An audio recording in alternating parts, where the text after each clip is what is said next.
supérieurs sur le plan technologique et leurs armes pourraient constituer un danger pour le tissu même de l'univers. Un satellite en orbite détecte un rayon mortel. Mais d'où ça vient? Un flux massif de rayonnement X fend le cosmos. Ces rayons originaires de Cygnus pourraient-ils être une arme? L'énergie dégagée par un rayon X est la force la plus destructrice de l'univers. S'agit-il de civilisations très développées en pleine guerre interstellaire?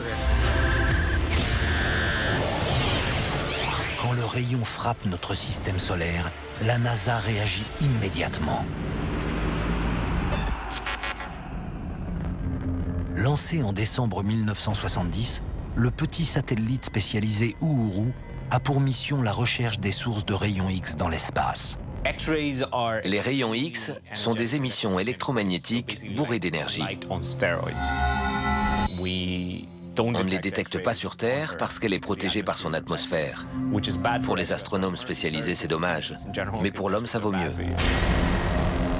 Nous utilisons les rayons X à petite dose à des fins médicales car ils traversent les tissus et permettent de diagnostiquer les maladies. À plus haute énergie, ils peuvent tuer les cellules cancéreuses. Mais au-dessus de la Terre, Uhuru détecte une source de rayonnement des milliards de fois plus puissant que l'énergie nécessaire pour éliminer toute vie sur notre planète. Il découvre une source de rayons X qui ne vient ni du Soleil ni de corps célestes proches, mais d'un endroit à des milliers d'années-lumière de la Terre. Le rayon mortel émane de la constellation du Cygne.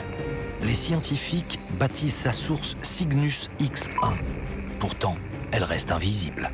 Ça ne pouvait pas être une étoile. Leur rayonnement X est trop faible pour être visible à des milliers d'années-lumière. On ne comprenait pas exactement la nature de Cygnus X1. Qu'est-ce qui produisait ces rayons? Pas une étoile. Était-ce une activité extraterrestre? Des armées interstellaires utilisant des armes sophistiquées?